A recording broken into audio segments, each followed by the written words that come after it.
J'ai choisi la lettre X comme classé X, une expression qui me permet d'étudier le rapport entre une prétendue obscénité et la censure qui la condamne. Je travaille sur Algernon Charles Swinburne, qui est un poète victorien.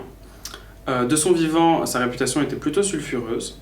Dès la publication de son premier recueil en 1866, Poems and Ballads, son travail a été descendu en flammes par la critique et par les censeurs, qui voyaient, selon les standards victoriens, une œuvre profondément indécente et amorale.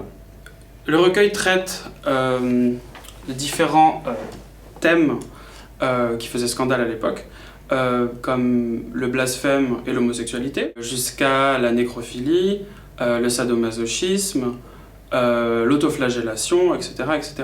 Je vais vous parler d'un poème qui s'appelle Anactoria, qui fait partie donc des Poems and Ballads, et qui raconte la relation amoureuse entre Sappho, donc la poétesse grecque classique, et sa muse et maîtresse Anactoria.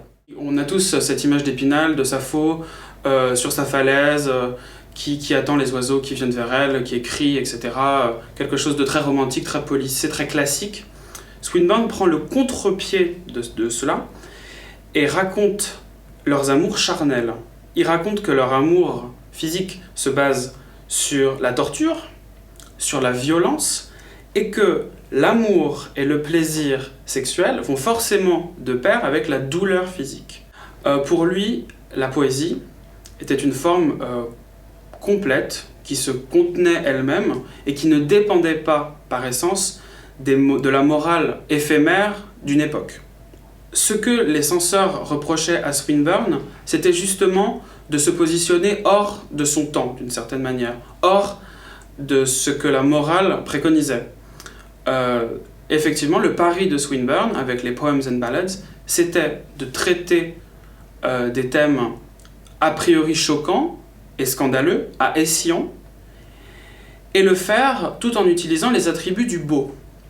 Ce sont des poèmes très élaborés, avec uniquement des mots très poétiques, aucun langage cru, ce qui représentait une forme de perversité ultime pour la censure qui a condamné l'œuvre de Swinburne. C'était justement son côté profondément ambigu, car les thèmes traités par Swinburne étaient profondément choquants, mais le mode d'écriture utilisé par les poèmes était inattaquable. Cette manipulation du lait que le poète rend beau, c'était ça qui était considéré comme la perversion ultime du poète par les censeurs et par les critiques.